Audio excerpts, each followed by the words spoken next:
Hello wildlife gardeners. It is not too late to plant bulbs. You're good until say December to get some bulbs into the ground, even though some of them are already starting to think about coming through. I tend to plant them in a big pot because you can easily slug protect it with copper tape to keep your flowers safe from munching slugs and snails. Bit of crock into the bottom.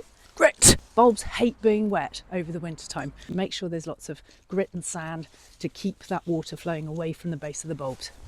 I'm going to add some manure to just simple homegrown compost from the compost heap, which will be plenty to feed and nourish the bulbs during the whole flowering period. This is how to do a basic bulb lasagna to give you loads and loads of flowering right through the season from early on into April and even the beginning of May.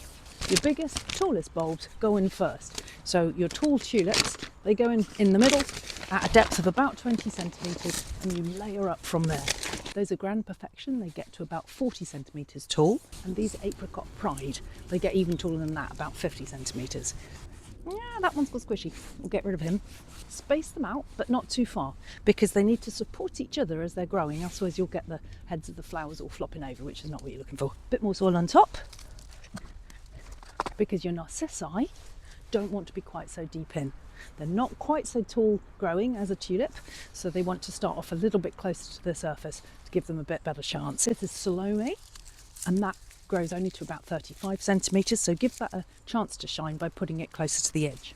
And this is a crocuses, which I've not grown before, but it gets up to 45 centimetres tall, so that wants to be slightly further into the middle of the pot.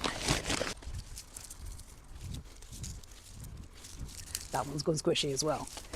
The most important bulb that you can plant for wildlife in your garden is the crocus. These are all the early flowering variety. There is a later flowering crocus you can grow as well. They're amazing, but it's these early ones that are that crucial first feed for the bees coming out of hibernation. And that's plenty of food waiting and ready for those hungry bumbles when they come out from the long cold sleep. And it brings spring that little bit earlier for those of us who are hungry for some colour and some flower when the long dark days of winter are finally done with.